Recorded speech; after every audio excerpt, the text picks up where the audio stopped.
কি অবস্থা সবার? আশা করি সবাই ভালো আছেন। আজকের আবহাওয়াটা খুবই সুন্দর। Sunny days, actually not only it's hot and humid but also the weather of the environment is tranquil right now. That's why I can feel the better place today in this area actually. আর যেটা নিয়ে কথা বলতে চাচ্ছি আজকে সেটা হচ্ছে most of the international students before coming to Australia they can't take a proper decision. Actually Australia আসার আগে অনেক মানুষ ইউটিউব ফলো করে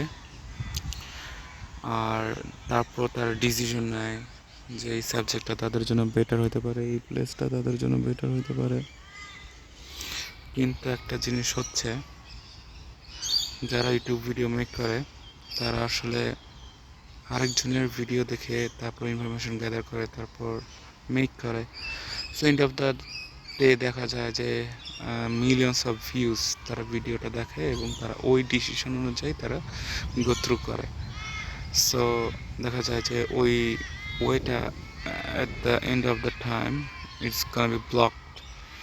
So then we need to take another decision for going ahead or going forward. So actually it's a wrong decision for everyone.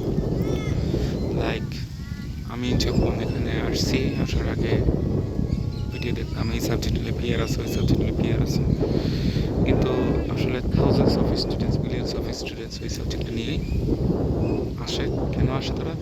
Video দেখে। ভাই ইউটিউবে ভিউয়ার্সের তো অভাব নাই, not only from our country but also around the globe, thousands of viewers that we have. So I think research করা প্রয়োজন, research which subject would be better for us for 10 years or 20 years.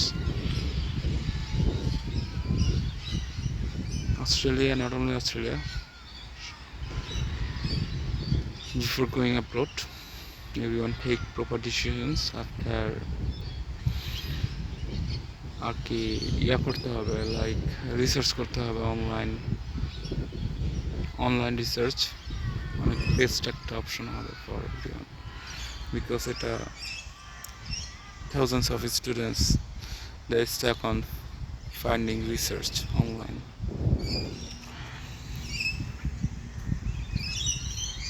I guess আমি ভালো কিছু বলছি, আপনারা subscribe করবেন। সত্যি কথা বলতে বিদেশি লাইফ খুবই ডিসঅ্যাপয়েন্টেড অ্যান্ড ফ্রাস্ট্রেশন, সব কিছু আপনাকে সার্কুলেটিং করবে।